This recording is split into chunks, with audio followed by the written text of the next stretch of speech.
October 9th meeting of the Historic Preservation Commission to order. I see we're all here. Can you do a roll call? Absolutely. Member Church? Here. Member McGuire? Here. Member Minor? Here. Member Nicole? Here. Member Tanner? Here. And Chair Bergman? Here. All right. You have a quorum, sir. This is wonderful. We have our entire crew here, which is nice, and we're in our Natural our location. natural home. Last month we were across the street over at the police station, City Hall, so it's nice to be here. One thing I neglected to do last month was to introduce our new member, John Hammer, to all of us. So most of you have already said hi to him, but please say hi. He's a longtime Lake Hello, Bluffer. and what you said was, though, that meeting that we had a month ago was an unusual meeting. Is that correct, Yes. Stephen? Yeah. So, yeah. Very interesting. It was John's trial by fire, and in many ways, the rest of us are trial by fire. John, welcome to the board officially. Thank you. Glad to be here. And thank you for joining us.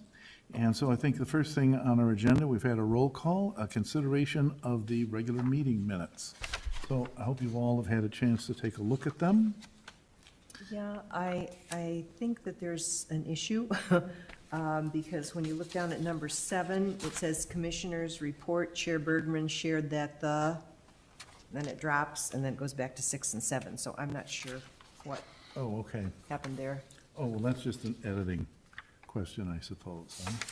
What did you have? My recollection is you had no report. So there was no report, so Okay. we did the advisory review, which we went through very quickly, and we basically skipped the commissioner's report and then had a staff report on the NAPC training program, which I hope we're gonna, at some point, get closer to. So we can add that no report under the commissioner's report and then renumber. Just the Yes. numbers, yeah. Yeah. So that sounds like a motion to amend the minutes. So do we have a motion to amend? I so move. Okay, I second. and a second, and all in favor? Aye. Aye. All right, we have some minutes. We always ask at this point for any non-agenda items and any visitors. I see we have some visitors here this evening, but I suspect you're here for the advisory review. You are correct, sir. Do we have anybody else? No one online, sir. No one is online, okay. So we have satisfied agenda item 3, and this brings us to item 4, the advisory review for 40 East Center, the Village Hall, regarding the doors and windows replacements. And if everyone recalls, this started at the last meeting, and I ran across the street to see if we can grab Mike and our consultant, but they were still talking about the same issue at the Architectural Board of Review. So you have in your packet their minutes, and Mike is here to talk about the project along with our consultant. Hi, I'm Mike Croak, the Building Code Supervisor for Lake Bluff, and I'm here with Dave Mishka of Architectural Consulting Group. Dave's working on drawing up the drawings and bid documents for this project, and I'll give you a brief overview and then turn it over to him for the details. Great. So we're planning to replace most of the windows in Village Hall next year, excluding these on this end of the radius, both on second floor and first floor, but most of the others, for really 2 reasons. One, a lot of them have hardware that's no longer functional. Cranks don't turn and open windows, et cetera. And the other is energy efficiency. We have the weather stripping around the edges of a lot of casement windows falling off, and we have some rot, especially on windowsills and all that. In one place we really need to increase our energy efficiency is the front stairwell. I don't know if any of you have ever come up the front stairs in an afternoon in the summer, but it gets uncontrollably hot there and can be cold in the winter with a south exposure, our harshest exposure, coming right through, single pane of glass with no infrared or UV tinting on it, and that heat gain is kind of out of control there. So our goals with the window replacement is to replicate the historic forms in durable materials. And with that, I'll turn it, and, oh, it was reviewed last month by the Architectural Board of Review, and they voted to approve it. And with that, I'll turn it over to Dave for the details on the windows. Okay.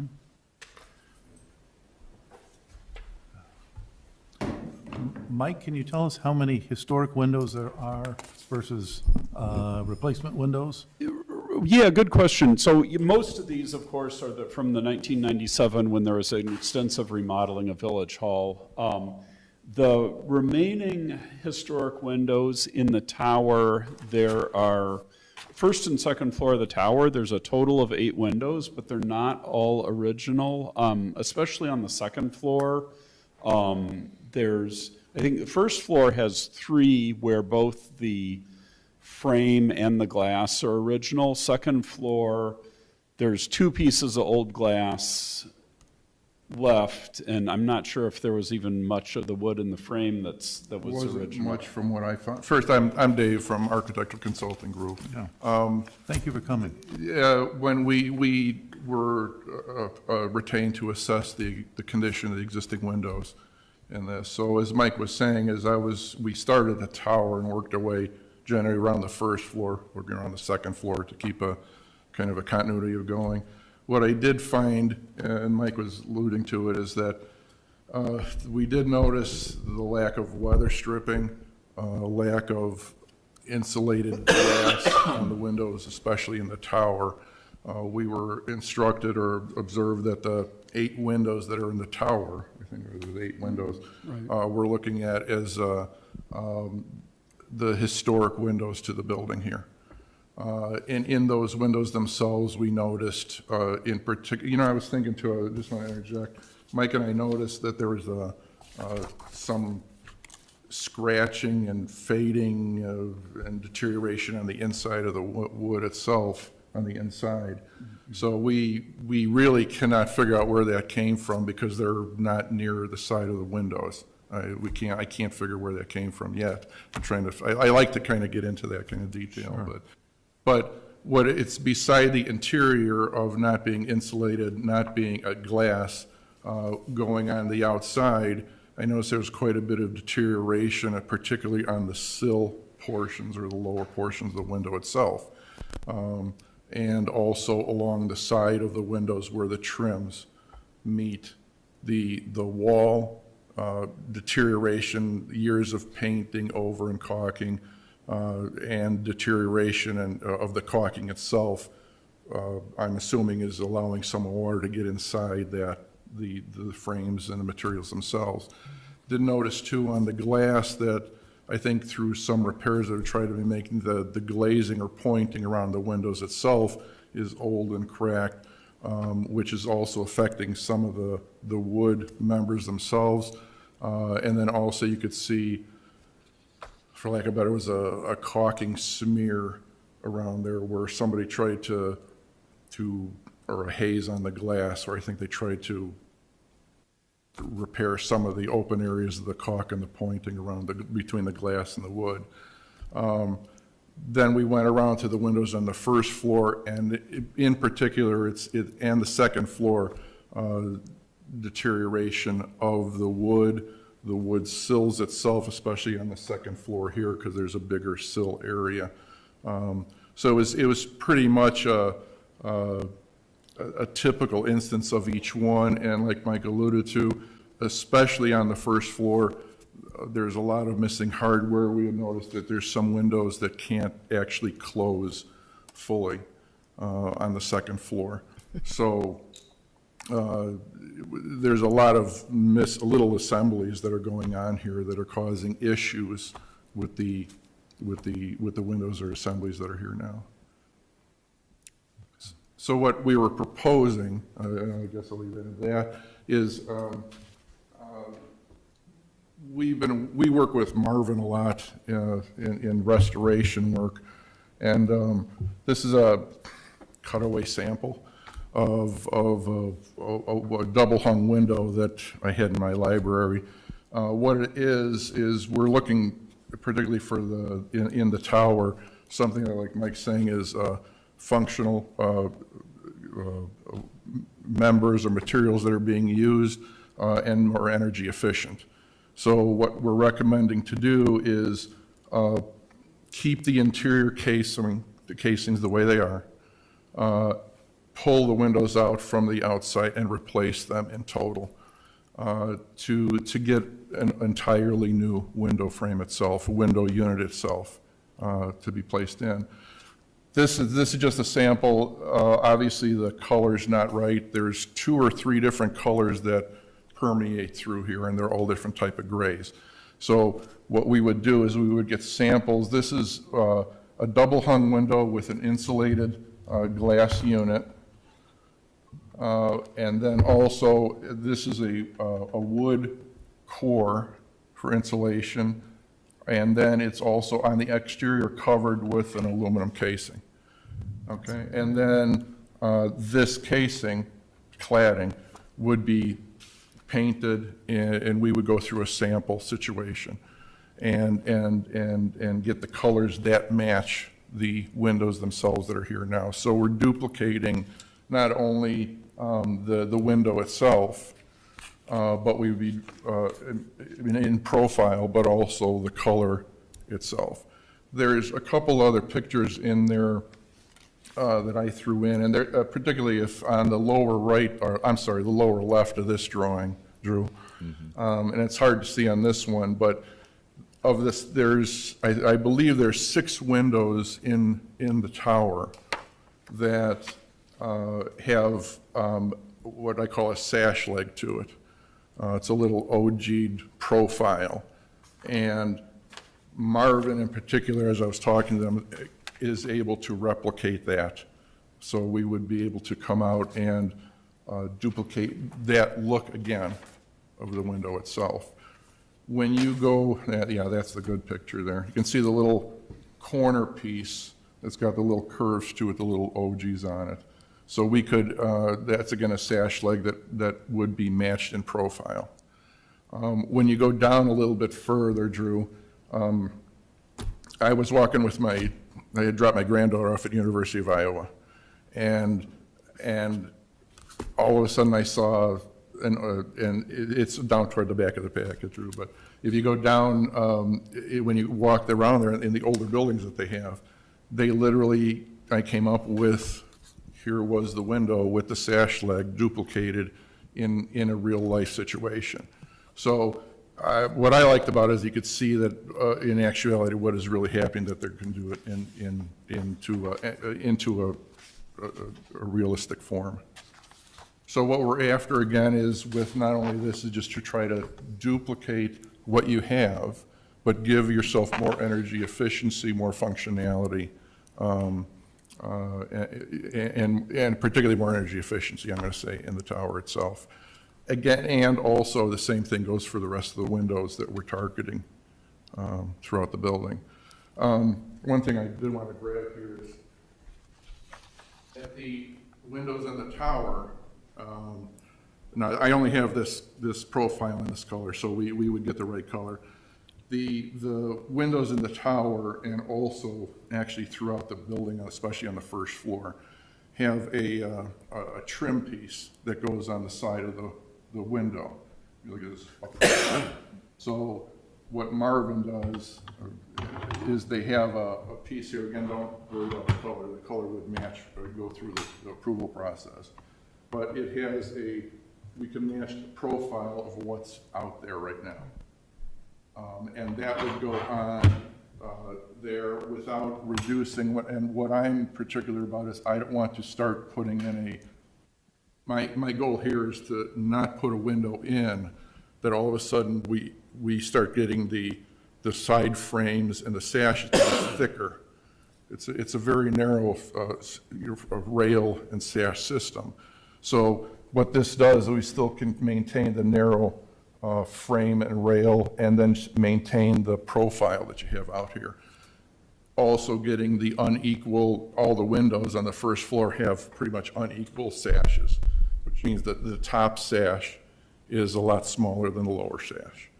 So we can match the look of that window, match the look of the profiles, and get that sash leg or anything special off the window, so that in essence, you're getting now, I'm going to say, a more energy efficient window, a more functional window, and then still match that look of it.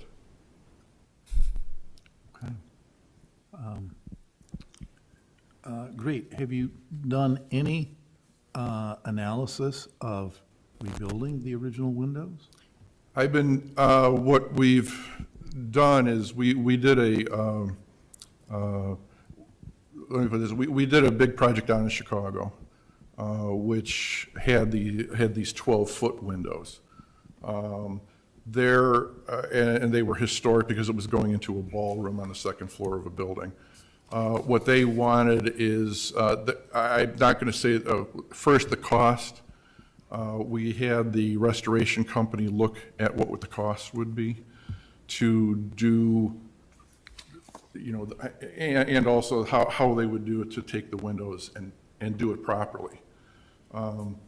First, what they ended up doing is they came back with numbers that were, we tried to call, now this, I got to back it out because these were 12-foot windows. These were monumental windows. The costs that we were getting back were something between 30 and 40% more than a regular window replacement. And we weren't gaining the energy efficiency. They were doing as much as they could to get the glass in there. They had single pane glass, just like yours, I'm going to say. We had a back set up and do something different with the frames. And all that extra work and taking out the windows, taking it to the shop, taking it into and then refurbishing it, bringing it back, that's where that cost drove it up. It wasn't particularly, I'm going to say, the material, it was the amount of labor. Yeah, and we also took a look at the existing windows from the perspective of which pieces are worth saving. And, you know, we're hoping we'd see some nice wood grain like you see here on the oak from 1997. But, you know, when we took a close look at those windows there and each of the individual pieces of wood, I mean, we didn't really find anything that, you know, that you'd really want to save. You know, the inside of that was so bland that somebody tried to fake the wood grain with a bad, you know, brush technique on the inside. And, you know, if you got rid of the you know, then you're left with just, you know, a blank.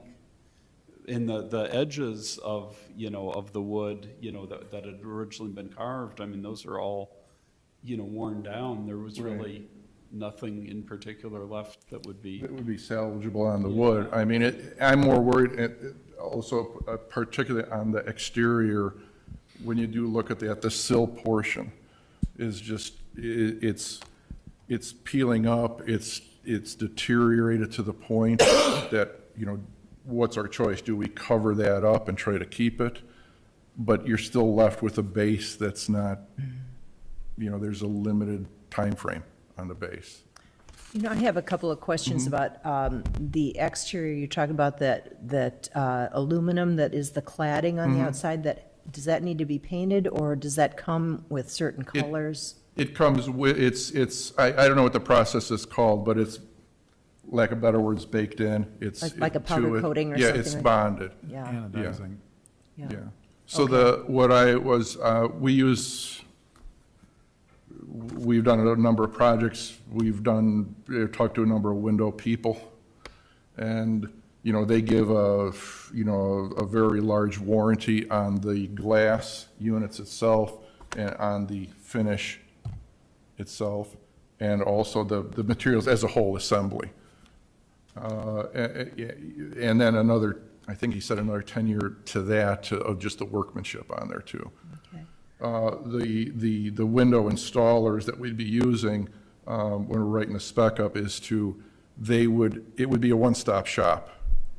So they have to be able to do the installation of the windows, you know, take the old windows out, prep the opening up and what we do now, I think we alluded on the last meeting, is, you know, they would, you know, now we put the rubber flashing that would protect the window opening.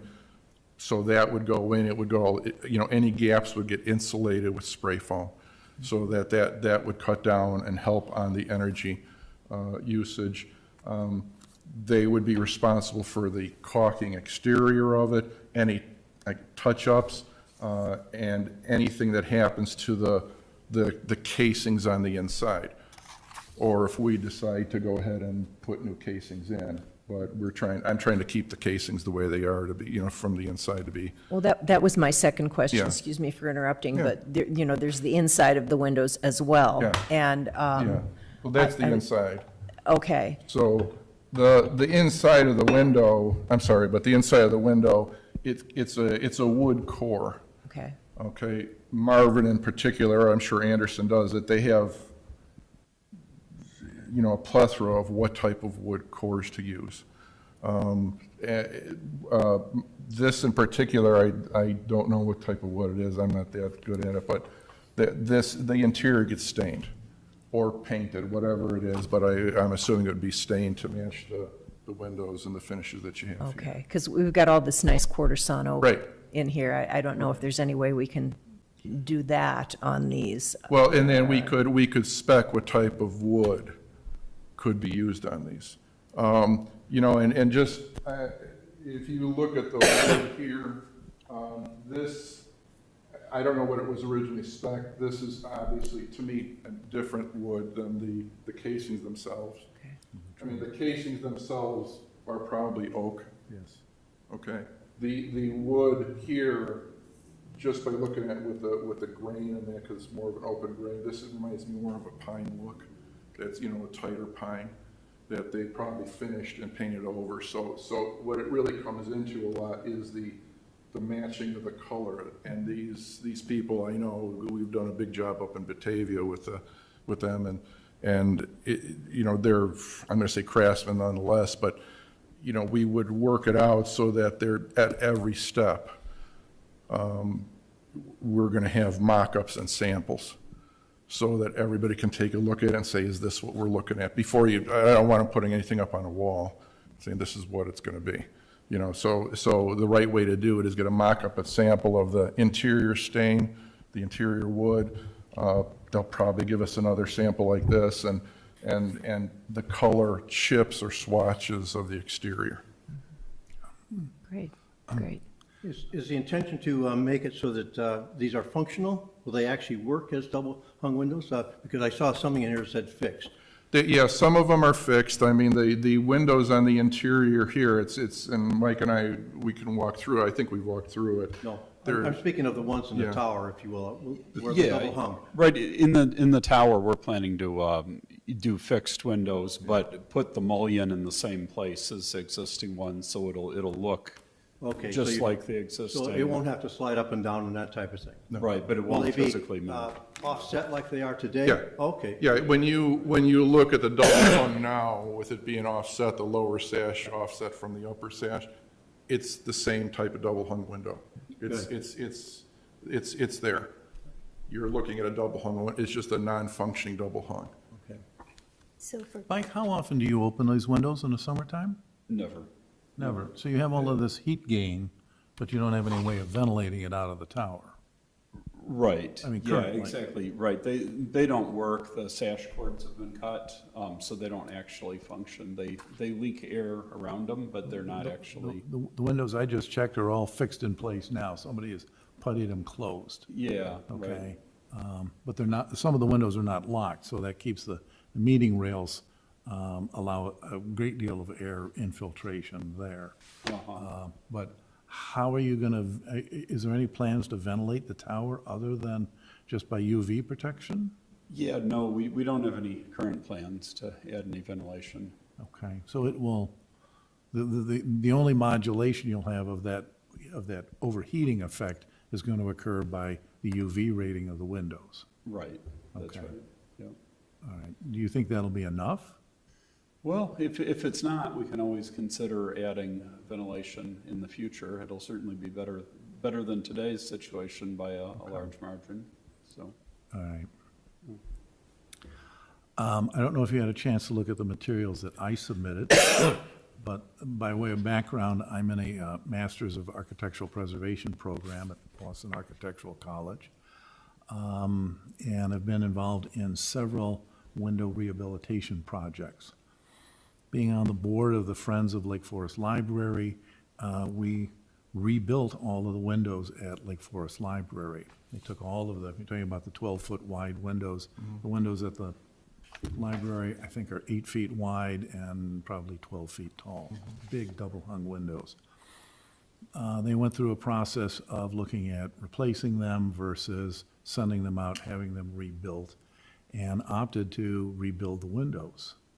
And so they rebuilt the window weight boxes, they put in new window weights, they rebuilt the frames. Where the wood frames were rotted out, they had the rotten pieces cut out and replaced. They had, kept all of the original window glazing, all the glass, and covered that with a UV coating. And in doing that, they came back and said they thought that they were at least at 95% of efficiency of replacing the windows, and they did that on a cost-effective basis. Now then, the next project that has come along is Ragdale. I don't know if you've been to Ragdale down in Lake Forest. It's an old estate. It's now a writer's colony. It has a big, beautiful estate house on the property. Due to the various different types of windows there, they have casement windows, double-hung windows, transom windows. The house is of an age, it's 1896, so it's older than this building, and it covers the waterfront on types of windows and sizes of windows. They went through the same process and came to the same conclusion. They rebuilt the windows, sent them out serially, a couple of windows at a time went out, came back. There they added a storm window and came up with what they feel is equal or better than replacement windows. Just today, I have learned that Lake Forest High School has decided that they are going to keep their original windows.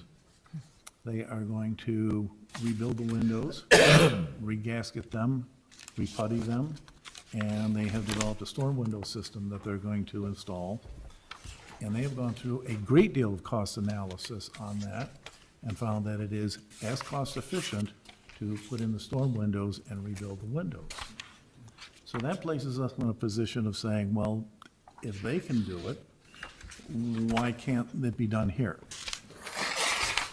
I think it certainly is possible to do that. Of course, adding storm windows would be a change in the appearance from today's. At Ragdale, the storm windows are inside the windows. They're inside the rooms. Interesting. And those actually, the window, they're very proud of their assembly. It's a storm window that has a louver that opens. Right. So that part of the building is full of residents who come there to work on their writing projects. And if they're in the building, they can open the window and open the louver in the summertime, or this time of year for fresh air. Right. So, I think the biggest consideration for us was the quality of the materials we'd be preserving. You know, we took a close look at what's there existing, kind of assuming we'd see some nice wood grain like we see in this room, and only realized when we took a real close look at it that, you know, there's really nothing attractive about the particular pieces of wood on the inside, and on the outside, they're basically smooth, featureless pieces of wood. You know, you don't see the grain through the paint or anything. well, probably And what it is, well, what you're looking at is old-growth Douglas fir that Yeah. comes out of the Pacific Northwest. Yeah. That wood is the finest grain lumber in the United States at the turn of the last century.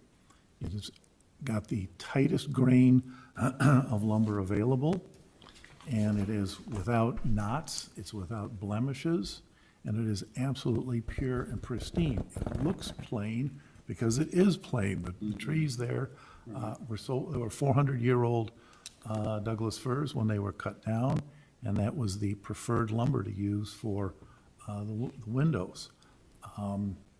Through various record keeping, we were able to show that the windows at Lake Forest High School, built in 1935, were built out of Douglas fir. And most of the window rebuilding companies specialize in going out and acquiring that, harvesting that kind of lumber where they can find it and using it when they're able to rebuild the windows.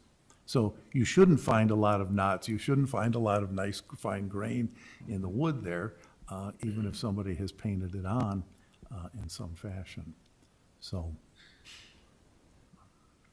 have you ever looked at the thermal efficiencies of regasketing old windows? No, I haven't, no. Okay, have you looked at the thermal efficiencies of regasketing the window weight boxes? Okay, or adding film to existing No, glass? I think what we could do is we should do the exercise of getting a window person. Do you have a name of somebody, or I can get a bunch of names of people too? I don't know that, so, No. I don't have a name directly for you. Yeah. So, Yeah, there are I'll a dig the number one of up that I firms. did So- for Chicago, but, I think we should go through the exercise of taking a look at it, and at least on these 6 windows, I would say. Well, so that may be different than the windows that were put in 1997. Mm-hmm. That lumber that's used is clearly inferior to what was coming out of the forests in 1895 and in the 1930s. Mm-hmm. So that's probably a form of pine and not necessarily Douglas Right. fir. So you end up with a lot more wood rot problems there. So, Yeah, well, when we set up what we could do, and that's what we talk about, is we could set up the bid to, I was thinking of setting up the tower window, almost 3 assemblies of areas is, the tower windows and the assembly, the first floor window assemblies and the second floor windows. What we could do is take a look at it and in particular, specifically at the tower windows, is get the window installers or the window people we do work with a lot of, they deal with Marvin windows or specialty windows, so they won't do restoration. It's a whole, restoration's a whole different, as you know, it's a whole different ballgame. If that's okay, is just to do the exercise of taking it, looking at it, and then not only getting a price, but talk about the efficiencies and what we'd have to do to, then it turns into a budget number. What are we dealing with here?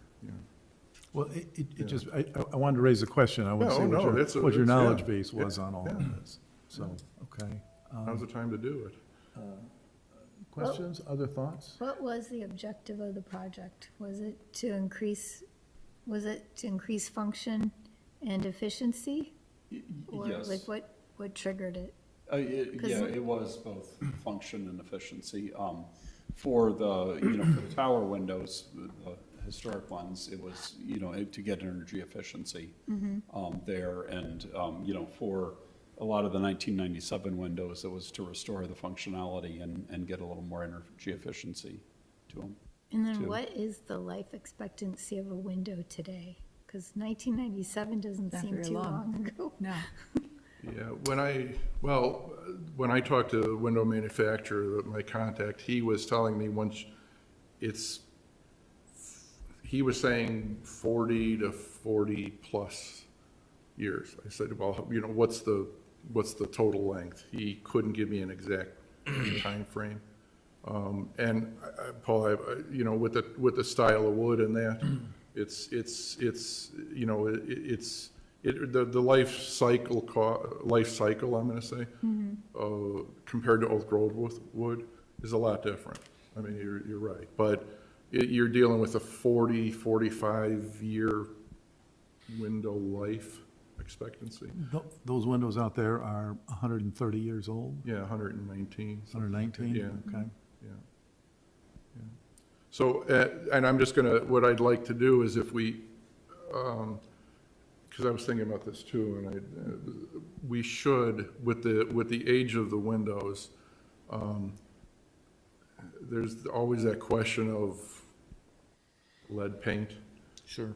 So we should that's gonna come into play too. Either way you go. Either way you go, you Yeah. have a lead paint remediation question. We should pull some samples of what's out there and have somebody test it. Okay. Just to see, because you're either gonna, whoever takes the windows out in a restoration program, they're gonna be pulling the paint off and having to dispose of it properly, while they're working on it, disposing of it, and putting the newer paints in, which don't have the lead qualities. If you're putting in a whole new window, you're doing the same thing, but you're just making sure you're taking it out and disposing of it properly as to pull the window out. Still have the paint dust question, You also have the caulking question. Is there any asbestos in the caulking? So True. that leads to sort of that secondary problem. I don't know if there's an excess of caulking in any of the windows, but. There's, you look at it, there's been, you can see that there's gobs, for lack of better words. Something I would do, I would just take a caulk gun and go over it, right? But You and me. yeah, but so I don't know what the layer behind it is, or what even the layer in front of it is. You're assuming it's okay, but as you get back in, and particularly on the windows, I'm going to say now. Before, when you used to put windows in, a long time ago, they would never even seal between the framing and the wood windows, so there'd be this gap.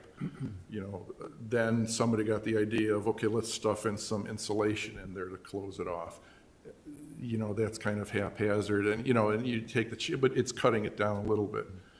Now what you do is you spray foam the whole thing, so it's all tight.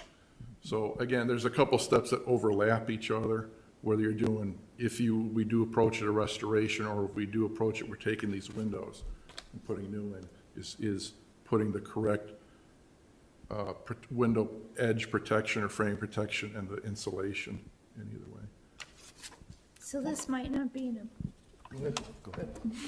this might not be appropriate for our purview because we're historic preservation, but is there a maintenance element to either of these approaches that we should account for? Because why did these only last 20 some years, 27 years?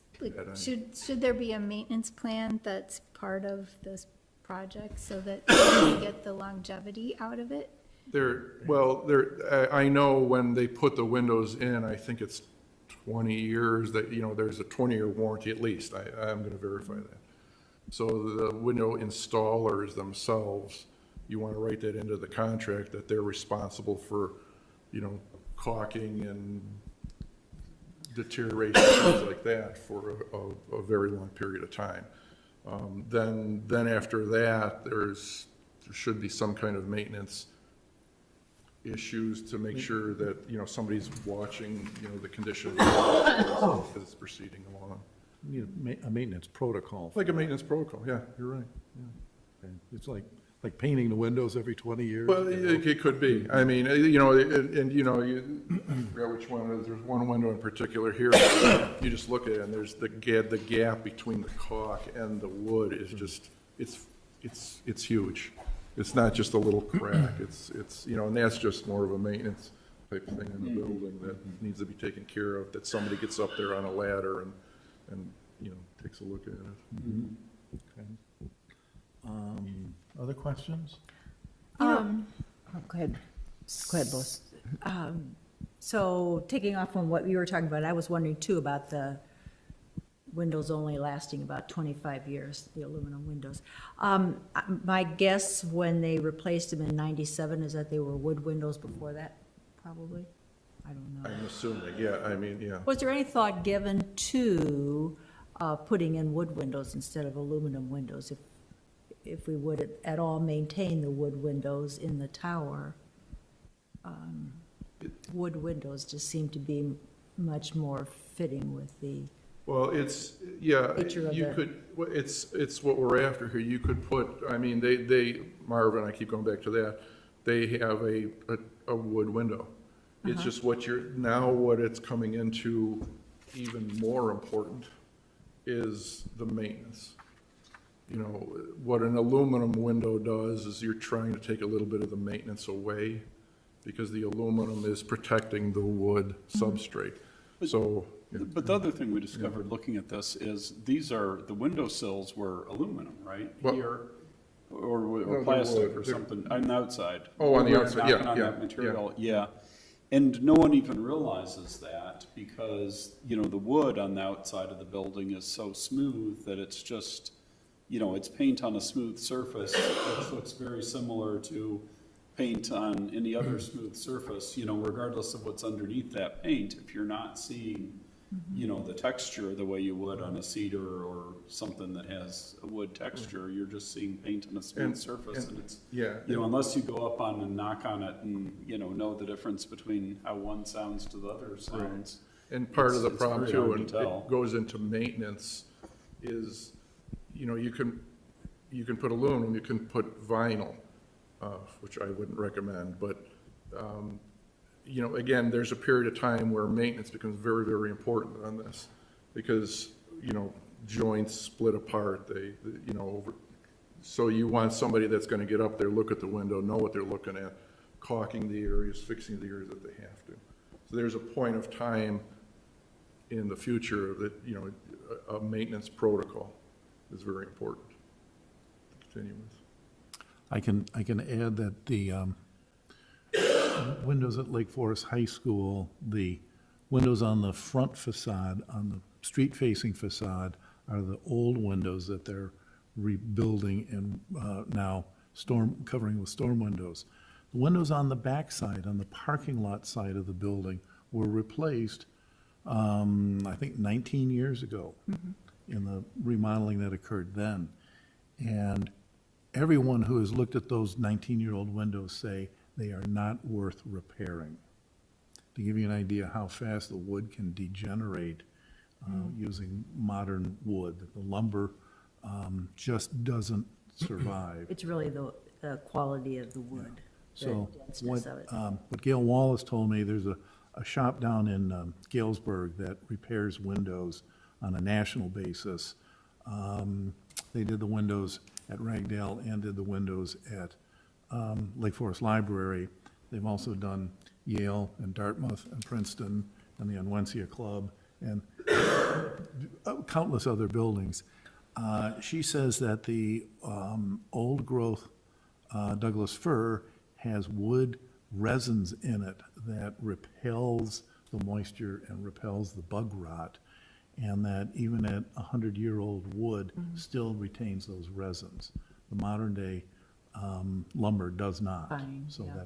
that's part of the process. So I have an aesthetic question for you.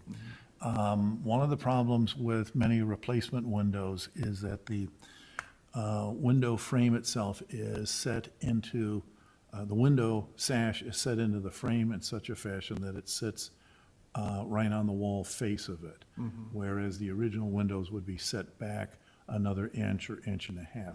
Are you, if you put in replacement windows, are you going to maintain that depth of field so that there's Yes. enough setback? Yes, yes. What we're gonna do is maintain and we're gonna do some more in-depth studies of the back sets, you know, what we're getting involved with here, so that we can match what's there. Just for, like I was talking to you know, this profiler, for example. Sure. It's, the ones out there are something like 2 1/4 inches wide. Okay, this is 2 1/8. You know, so it's there.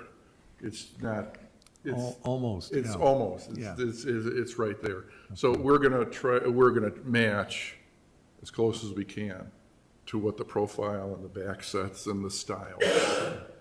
Well, you're lucky in that this building doesn't have any windows with, excuse me, windows with muntins in them. Right. Because I'd be asking you 1,000 questions about right. muntins. Right. Because that's usually the sticking spot with the replacement windows. Yeah, and that's the window in Chicago that we did. It was a monumental window that was filled with muntins. And Chicago Historical, what they wanted is that it was an 8-story building, and they didn't care about floors 3 through 6 or through 8. They just wanted whatever was going on the first floor. Okay. And that window, quick story, was an aluminum framed window, but we got a manufacturer that did a specialty historic profile. so that would match it up. The second floor was this, these monumental, and it was full of mullions, but they wanted to put that insulated glazing unit inside there. Gotcha. So they had to rebuild all that. Okay. Yeah. Other questions? Yeah, I have one. And this is just about this blueprint on the very last page that you had up. Am I confused? Because I'm looking at what says south elevation. It seems to me that that's facing west. Oh, that's a computer issue. And it seems to me the west elevation is actually the north, and the north elevation is probably the east, and the east elevation is probably the south. Am I right? I would think Yeah, so. south is the tower. Yeah, the tower, this direction out here Yeah, is west. That's west. No, it's That's south. south. That is south. Yeah, I What? think the elevations are correct. There is is a west window in the wrong place in north elevation. But this is the north that way, south that way. Yeah, west I is turned around. here. I think it's west, I think it's correct. This is south. Yeah, the building's on it. This is west, isn't It's it? west, yeah. Right. Yeah. Isn't that the front door? Yeah, The but building's at the, an the angle, front door though, is, right? Yeah, is it's not is perfect. not, We're parallel saying to this this is north, but it's really northeast. you Right. know? This is- Okay, we're saying okay, this is all right. south, But it's really kind of southwest. I kept looking at this and thinking, wait a minute. North by northeast? Okay. Any sailors in the room? All right. Okay. So I just trying to get my head around, how many 1997 windows are there? How many would you replace? What do, I counted it, and there was 28 windows of 1997 windows that are And replaced. then the original There's, ones? there's 8 windows in the tower in Okay, addition thanks, to that. thanks. It's broken down, I think, as 16 to 18. I remember that kind of combination. So it might be a little more, but it's, I could get you the exact numbers No, broken that's all down. right. I would be, you know, It's about a quarter, 3/4. yes. Just real yeah. rough. So for the pre-1997, we're looking for the most efficient window we can get, right? I mean, because we're replacing something that we put in 1997. There's no real historical piece to that, is there? Right. So we're really Those talking. can be replaced. Yeah, those not can be restored. replaced. You want to put the best efficient, Right. that, you know, matches as good as you can on those. And then our focal point is the 8, The 8. what to do with those. Okay. Interesting enough, is I could go back trying to get my arms around why they were saved originally, right? It's not noted in the ordinance for the, Yeah. it was just, I was curious about that, I will- other than let somebody else solve it. I will venture that these are window units, so that you're able to buy that in a kit, whether it's Marvin or Anderson or Pella. Yeah. That comes in a kit, and those, Specialty. in 1997, that would be custom order, because the window industry has caught up with modern, or is caught up with ancient architecture. So it may have been in 1997 that they didn't have a window replacement for that, but they had, this was simple and off the shelf. Yeah, that makes sense. Because the original windows, history of them, and Paul, you know, they never had windows you just took out of a shop. A guy would come out there and he'd put it all together in the field. That's why you go from one opening to the other, and there's a little bit variation. different. There's a little variation We to ran it. into that in our house. So, One more question. Margaret's got a question. Okay, so these that we aren't doing, are they efficient? Because they don't function, but are they efficient? Because if we replace all these other ones and then these are bleeding air, Yeah, they're not too bad. I mean, they are thermal pane windows from Okay. 1997. So they are insulated glass. So, you know, even though it might not be quite as efficient as today, they're pretty close. okay. So these are thermal inefficient, they're just, the functional element of them is allowing them to leak and not work. Yeah, because if you open this up on the edge there's a plastic weather stripping all the way around, and that is just completely crumbling, that plastic from 1997. And then, you know, the functional aspect of the crank mechanisms is also falling apart. And there are some that I've noticed on the 97 windows, because the 97 windows have the double insulated glass, and they're sealed on the inside. There's some condensation, you know, there's a lifespan to the seal. The IGLs wear out. It's wear out. The gasket. And it's, there's some where we're starting to fog up a little bit. So that's when it's starting to go against the energy efficiency of the window itself. These up here are, well, we didn't look at them, we weren't targeted. These are more, from what I remember, the drawings are a fixed type glass. So there's not the weather stripping, there's not the operational capability of them that you have, where these in particular have the operators, the windows, the weather stripping, that gets affected and wears out. Thanks for clarifying. Yeah. Okay. All right, other thoughts, questions? Need a motion. All right. Well, some comments from the standpoint of, I've been maintaining windows for probably 60 years, old houses, newer houses, and whatever else. And so, and I took a close look at these windows the other day during the daylight hours. And I almost grimaced when I took a look at it. They should have been replaced or repaired, probably about the time my children were born, if you will. So that goes back quite a few years now. And so rebuilding them, I think, especially since it's really more visible in there, would have a certain appeal from the standpoint of the character.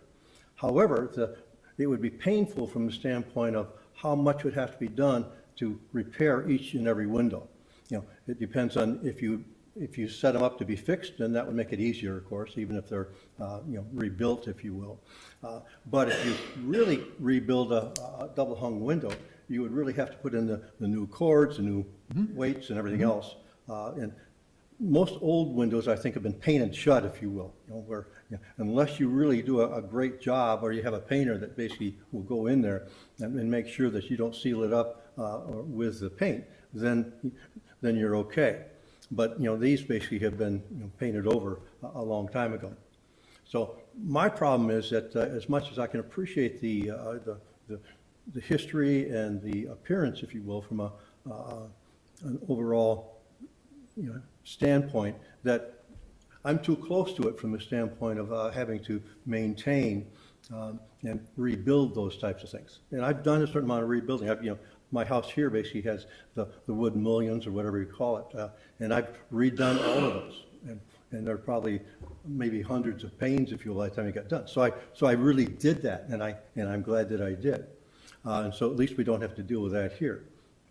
But my feeling is that from a practical standpoint, having to go through and get estimates on that type of thing, and where you're dealing with a whole different crew of people in order to do that, as opposed to doing the rest of the windows, it's just too difficult for me to even comprehend how much extra work would be involved in that. So I can appreciate the overall historical aspect of it.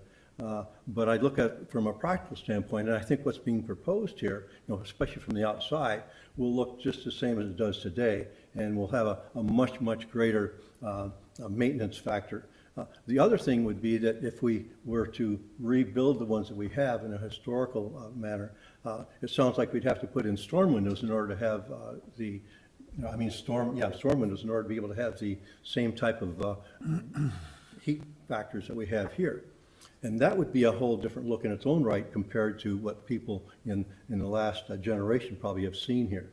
In looking at those windows, yes, you could see where on the outside there used to be storm windows, so you could see pegs sticking up from below and brackets up above. And so at one point in time there were storm windows here, but that was probably a long time ago.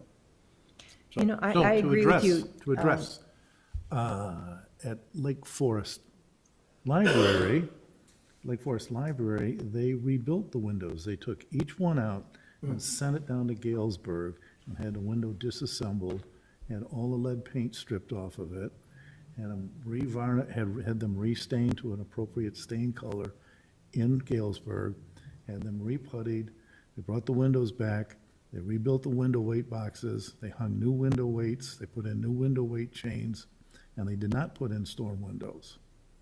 And they found that they had a very high level of efficiency. With a single layer of glass. Single pane of glass with a UV coating on it, okay? At Ragdale, they used an interior storm window. And it's at Lake Forest High School that they have now decided to go to an exterior storm window. So there's a number of different processes that you can go through for that, okay? But typically, they take the windows out, send them to a shop, and have them bench rebuilt. Oh, and I'm And they're sure able to, that's they're very, able very to, possible. they're able to do that on a cost-effective Okay, basis. okay. So, So if we could have rebuilt windows that are just as efficient and cost the same as replacement, we do that, right? That's what we're saying, right? But, so you were gonna look into it and come back to us and say how much more it would be, right?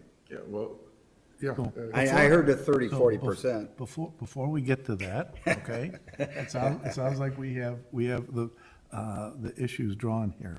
What I would like to do, since we don't do this very often, why don't you guys sit down for a couple minutes? What I want to do is, we don't get to do this very often because we don't get into looking at alterations to an existing landmarked building in Lake Bluff. And one of the things they do in a lot of other places is they go through the criteria for changes to protected features on a regular basis. This is part of our ordinance, and this is part of the decision-making process that we go through. And as I explained in last month, we went through the guidelines that are in our statute for landmarking a building. And we went through the whole process of going through all of the guidelines and deciding whether or not we thought each guideline fit. And I want to point out that the guidelines that we have here this evening are part of the Secretary of the Interior standards.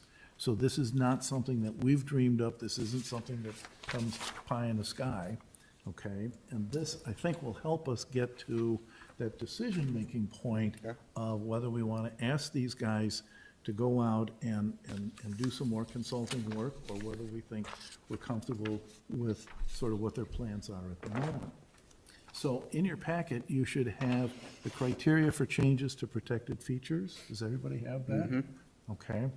So what I want to do is I want to go through Section B, the general standards, Section C, the rehabilitation guidelines, and then D, the architectural guidelines. Now, a number of these aren't going to apply because we're talking about just windows. We're not talking about putting an addition on the building. We're not talking about putting a second floor on or anything like that. So some of these aren't going to apply, but I think we should go through these and take a look at them just as part of our process of going through this. So I'd like to start out with the general standards in paragraph B. So item 1 is, any work should promote the purpose and goals of this chapter and the general welfare of the village and its residents. So I think we can all agree that fixing the windows in the village hall promotes the general welfare of the village. Number 2, alterations that do not affect any essential architectural or historic characteristics of a feature as viewed from any adjacent public or private street ordinarily should be permitted. So that gets us to the point that we're just starting to raise of, should we ask the guys to go do some more consulting work or not? So then, Can I ask a question? Because the way I read that is if it looks visually the same as it does today, it's acceptable. Is that a true statement? yeah, Okay, okay. thank you. So then that gets to saying that we think it's okay for the plans that they're presenting. Okay, but let's go through this a little bit further, because there's a whole bunch of guidelines here. We have item 3, the construction of new structures and buildings, and alterations to landscapes. Well, we're not constructing anything new, we're not affecting the landscape. so I think we can skip 3. Item 4, if possible, the construction of a new structure or buildings or alterations to landscape, that doesn't apply. I think we can skip that. Okay. Number 5, the distinguishing original qualities or character of a feature and its environment should not be destroyed. No modifications or demolition of any historic material or distinctive architectural element should be permitted except when necessary to assure an economically viable use at the site. So this is another paragraph that affects what we're trying to decide tonight. And so how do you feel about this paragraph? I think you need to define economically viable, and does that mean at the point of purchase, at the point of implementation, or long-term maintenance and all of that? I think if we asked Drew to do an amortization schedule, then I think he might explode. But I'm So- just saying it's an ambiguous Well, term, so so- you need to specify. Yeah, You know, there are different lanes. these guidelines are never going to be perfect, okay? Yeah. So we always have to ask the question of no modification or demolition to a historic material or distinctive architectural element should be permitted except where necessary to assure an economically viable use of the site. So we end up going back and forth with that a little bit, okay? So let's just put a star next to that and go through some of the rest of these. Demolition should not be undertaken if a feature is economically viable in its present condition, or could be economically viable after completion of appropriate modifications, even if demolition would permit a more profitable use. So if we're talking about demolition of the windows, this gets us to the economically viable after completion of appropriate modifications. So this is another one of those items that gets us to that point of how do we make this decision? Okay, so we have a couple of items in the general standards that gets us to that point. Going to paragraph C, the rehabilitation guidelines. We have reasonable efforts should be made to use a feature for its originally intended purpose or to provide a compatible use that requires minimal modification of a feature or its environment. Okay? So are we going to use the windows for their intentional purpose or provide a compatible use that requires minimal modification? Do we think this is important, or is this an item that we can skip? Well, I think it's pretty obvious we're going to use them for their originally intended purpose. It's a window. We're not covering it up or plastering it over. Okay. Item 2, this may not apply, but all features should be recognized as products of their own time. Modifications that have no historic basis and seek to create an earlier appearance than the true age of the property are discouraged.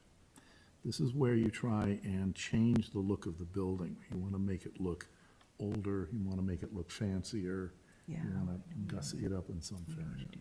So this is probably one that we don't need to concentrate on.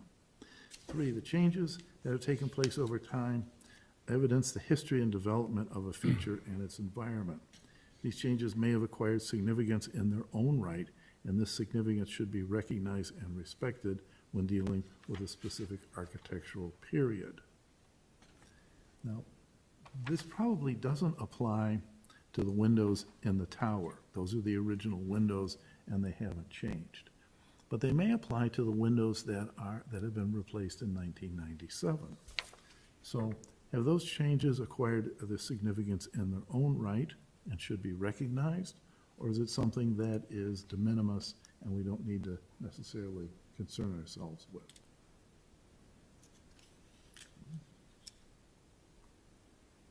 So not, Are you I don't- asking that as a? Yeah, I don't think we have to be. so we can pass on that. Good. Okay. This distinctive, item 4, distinctive stylistic elements or examples of skilled craftsmanship that characterize a feature should be maintained and preserved if possible.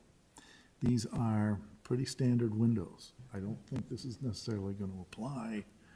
The windows at the high school, the windows at Ragdale on the windows at the library are distinctive windows, and so that falls into a different decision-making part of the process. 5, deteriorated architectural elements should be repaired rather than replaced if possible. And that gets us directly to the conversation that we're having this evening, to repair rather than replace. In the event replacement is necessary, the new material should match the material being replaced in composition, design, color, texture, and other visual qualities. And so that's what Mike and company are trying to show us this evening, that the windows that they want to replace with are similar in composition, design, color, texture, and other visual qualities. And so it's the visual qualities that we've been trying to discuss this evening. So this is part of our decision-making. The last one, I'm not sure this applies, service and other forms of cleaning of a feature. We're not necessarily cleaning anything, we're not sandblasting the building. So that takes us to paragraph D, architectural design guidelines. And these are concerned with sort of the shape and size of the building itself. So a bunch of these, we're going to sort of click through. It talks about, number 1, the height of a feature after the alteration. We're not changing the height of the windows. We're not changing the window openings at all. The relationship between a feature and adjacent open space. Again, we're not changing any of the window openings. The relationship among the height, width, and scale of the feature, we're not changing. Number 4, the directional expression of a feature from horizontal to vertical is not changing. If we were dealing with muntins that were going to be different, that might be a question. Number 5 deals with roof shapes, and that doesn't apply. Number 6, the architectural details, general design, materials, textures, and colors of a feature or alteration should be compatible with the architectural details, general design, materials, textures, and colors of the original feature. So this is where we're trying to talk about compatibility between new materials and old materials. This enters into this. Number 7 is appurtenances, including signs and fences, and we're not dealing with any of the signs and fences. So these are the guidelines that we have that we're trying to apply. And so as we're going through the process of trying to decide what we want to ask the village to do with their historic building, we end up going back and looking at the general standards, okay? Number 2, alterations that do not affect the essential architectural or historic characteristics of the feature ordinarily should be permitted. And so I've heard that, something that sounds like that discussion this evening. Then getting to paragraph 5, the distinguishing original qualities of feature and its environment should not be destroyed. No modifications or demolitions of a historic material should be permitted except where necessary to ensure the economic viability of the site. Do we think there's which side of paragraph 5 do we weight more heavily? Where the paragraph says no modifications or demolition, or do we see assuring the economic viability of the use of the site? And so that's the question that essentially we're looking at. Right. John, I think that was something that you were bringing up. Okay. So having looked at the guidelines on a pretty close basis, these are what are supposed to help us in our decision-making process.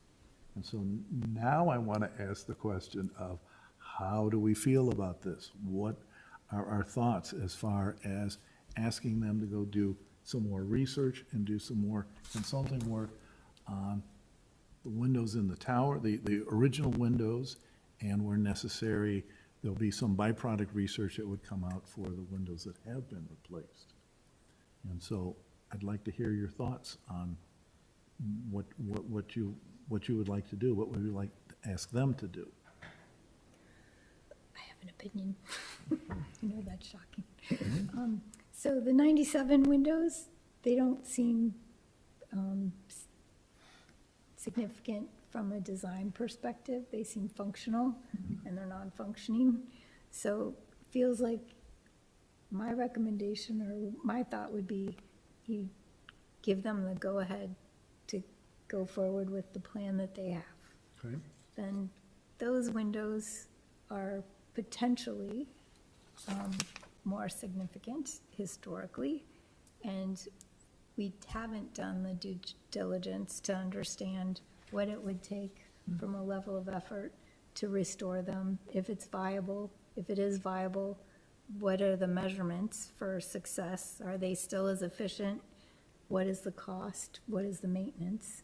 And then once, if we can do that in a reasonable amount of time and effort and cost to do that assessment, then we evaluate A versus B. Because right now, I don't feel like we have a comparison to make a decision.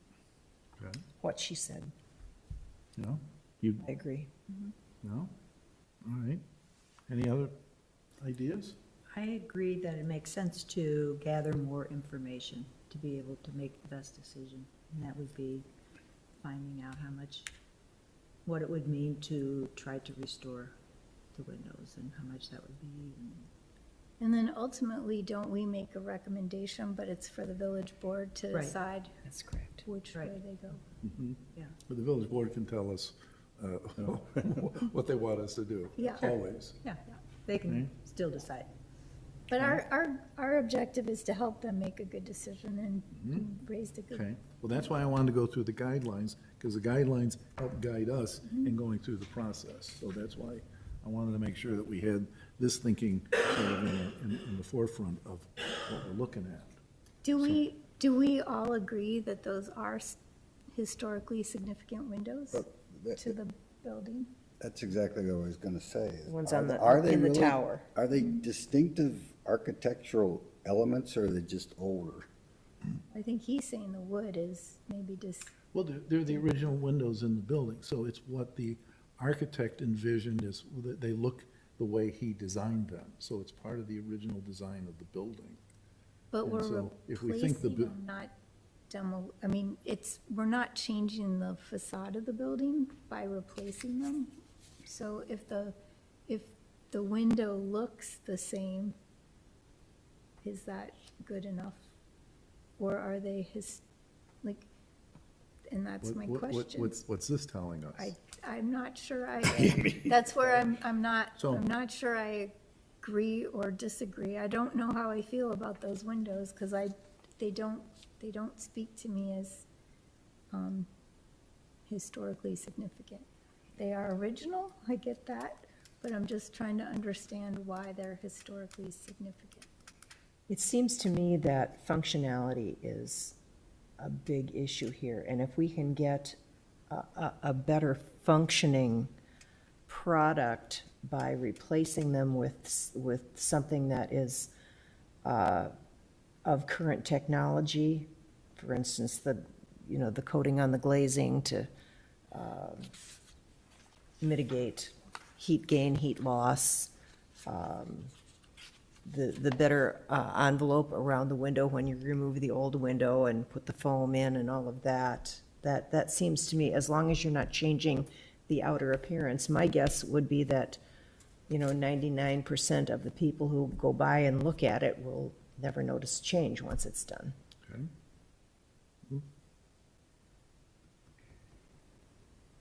So, number 2, if you read it, that one, alterations do not affect any essential architectural or historic characteristics of the feature. I think that's what you were kind of saying, they didn't really Yes. change it. As viewed from any adjacent public or private street, ordinarily should be permitted. Okay. John, what are your thoughts? Again, I spent too much time on a ladder, and right? so I guess I'm almost too practical in this particular one. And, although from a historical standpoint, those windows really are, something that people would see more than they would the other windows, if they came up the stairs especially. That's right. But based on what I'm seeing here, it looks as though, the typical person wouldn't see a difference, if you will. That, it would, what they're doing would make sense. Yeah, the other problem would be if in fact you don't put a storm on there and you have a single pane, is that when you have humidity in the wintertime and you get frost on those windows, then it basically runs down, and that's probably why the windows basically end up being so deteriorated on the inside, which is classic, if you will, if you don't have the thermal pane windows. And certainly, in my experience, that's the case. Okay. Lois, what are your thoughts?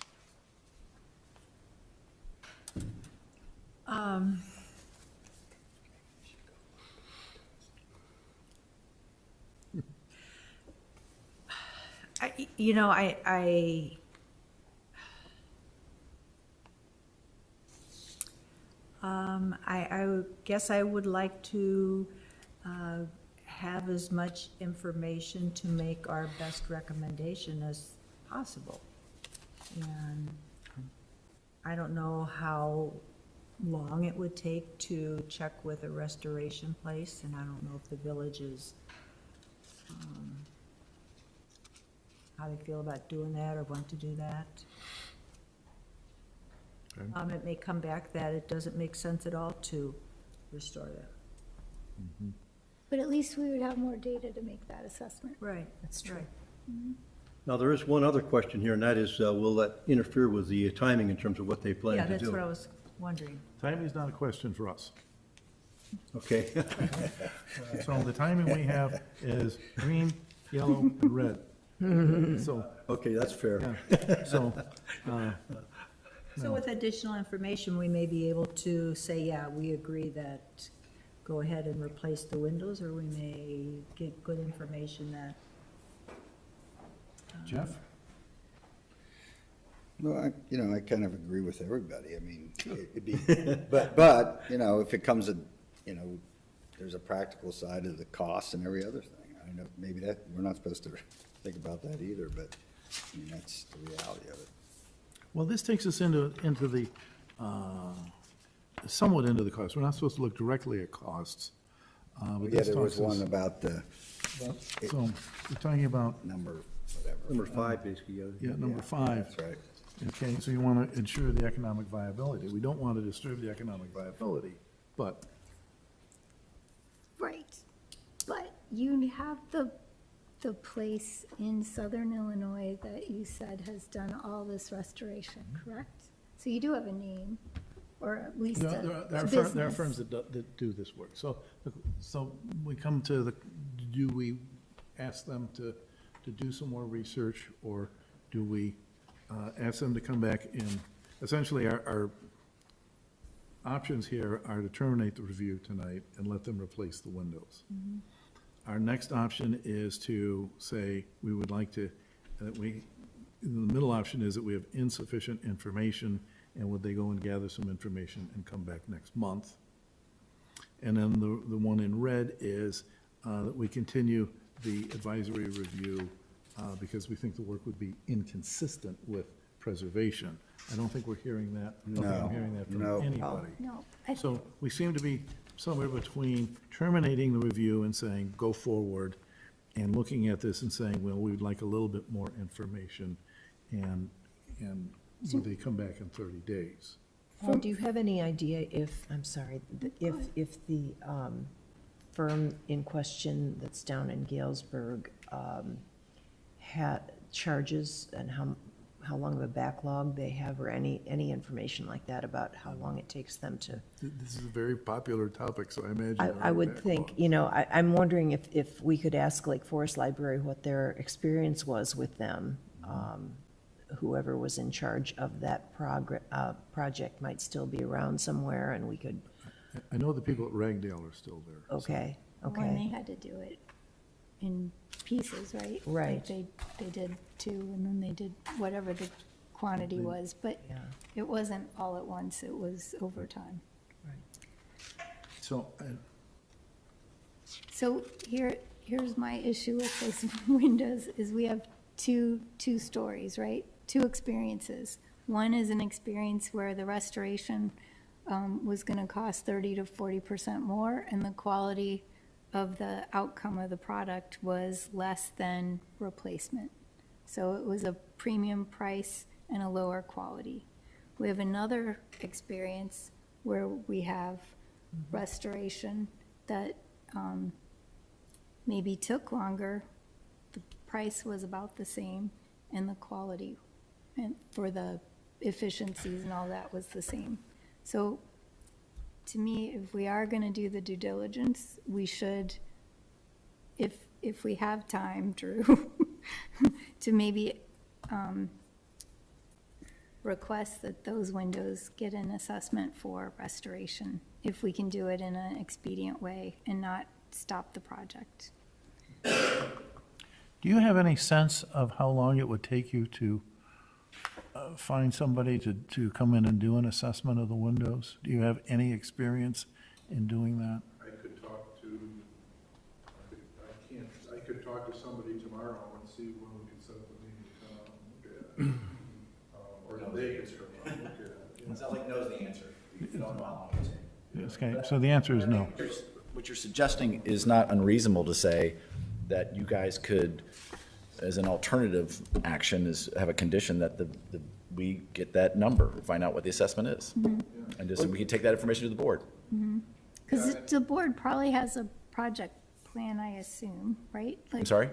Is there a project plan? Like, was there funding for this that came from the state or is other No, funding sources? no, the idea, this is local sources. Okay. And the idea that we would bid it and award it in the spring Okay. to be taken. Yeah. So, it's one of those things where I don't know that this is not of the utmost urgency, right? This is not a life safety issue. So I think there would be enough time to at least get a number to be part of that assessment. And, frankly, the biggest frustration point you guys have already pointed out is why do these other windows fail so quickly? Right. Yeah. And if you pay 20% premium now, and maybe there's a payout longer. So worth asking the question. Our schedule was to, we're intending to have drawings done early December for, advertising for bid then. And so, if we're decided on the 1997 windows, if you are comfortable terminating the review on those, if we're going to do the historic, restoration on those, we would probably do it as two separate bid packages, and we could, finish our design and bid package on the 97 windows. We got to that level of conversation at the ABR too. It's like, it's appealing to two different, sects of the market in terms of builders. Good on the 1997 stuff.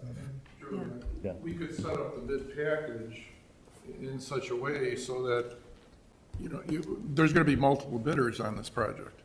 So, there would be multiple bidders for the 97 windows. Those people won't probably be bidding, but then there'll be a separate package sent out at the same time for, the assembly A of the tower windows. And we could send that out at the same time in the bid packages, have a certain date come back, do our due diligence a little bit more in regard to what we're going to get, because we're going to be setting this up in the spec when we do this, that in general, whether it's the newer window, whether it's the restoration, we want to meet this specification. So everybody will be meeting that goal, or tell us what you're going to be meeting at, and we'll see if that's viable. And then the numbers will come back, so then it turns into, I'm going to say, more of an economical thing. Okay, it's 20, 30% more to do that, or this. And then those packages are given back to the board for review and saying, what's the best way, what do we want to do here? And then I guess you can have all those discussions again of the guidelines and say, what are we meeting compared now with the financial aspects of it all? So when a restorer would bid, is there like a requirement on efficiency that they would be as efficient? I mean, how do you make sure that, because at the very beginning, we decided this was about energy efficient windows. Forget the money thing. They gotta be as good as the replacements, right? Is that something they'd be able to discern for us? If they would have to do testing on it, that's what I'm saying is that, Yeah, is okay. that there's that goal of, let's take, for example, we know at a new window we have to shoot at. We have to also shoot and make sure that the windows will meet the code requirements. So that's our goal now. Okay. Okay, now that's our goalpost we have to reach. Whatever's going on. Whatever you do, This is our guideline. Okay. Tell us what we're gonna do here. You have to meet that in the spec. Okay, Do you want? thank you. So this takes us, getting back to the decision-making tree we have here. We have the green piece and then the yellow one in the middle. So we can terminate the review, or do we want to ask them to come back in 30 days? But can we do it, can we break them, can we make a Parse it out. motion? Make it a and two-section. Yeah. If they're willing to do that, I don't see if, Can I take it? You're going to be dealing with different contractors if you do a rebuilding anyway, so. yeah. Oh, could I make, Trying to cough on you guys. can I try to make a motion and you tell me if it works? Sure. Okay, so Okay, you, I move that we terminate the review for the 1997 windows. And then I move that we continue the review for the tower windows, requesting that an evaluation be made as to level of effort for restoration in comparison to replacement. So the measurements that we'd use for the replacement in comparison to the restoration. okay. Do we have a, were you able to? Wait, is that a able to good absorb that? motion? It may be a little difficult to achieve that. I was thinking something more simple, perhaps, if it was just to terminate review on the condition that the village pursue an bid alternate program for the tower windows. Oh, Well, how do we, I like how do that. we, how do we have them come back to us in 30 days? What would be, the board's going to be the decision maker ultimately, Yep. right? You guys have weighed in saying you prefer the towers to be restored. restored. That's the message If- can be delivered to them. Depending on what. So delivered to the The village. village board, yeah. Because they're going to have to approve the bid package anyway at the end of the day. Yep. In terms of the approval of the project, construction, because it'll be of that dollar value. Yep, Does that achieve what we're trying to do? it actually Well, does. I'm trying to understand, I think it does, in Yeah. that continuing It- the advisory review, I don't know what that would accomplish. Right, Okay. because Unless there's something else, right? We- Because the timing, the timing will be elapsed before Yep. we have that information. Okay, so if they come back in 30 days, they may not be able to gather the information. They won't- The bids package won't be on But the it- street, it won't be, yeah. Yep, Okay. But to have the bid packages set up like Drew's saying, at least if I'm understanding, we're having the bid packages for the 97 windows, bid packages, and everybody's bidding at the same time. We let the bids out. Stop me if I'm wrong, at the restore same time, and then we come back after a certain time, and we're saying, okay, here's our package A, we know what this is. We also know that the new windows will cost this. In lieu of this, there's restoration.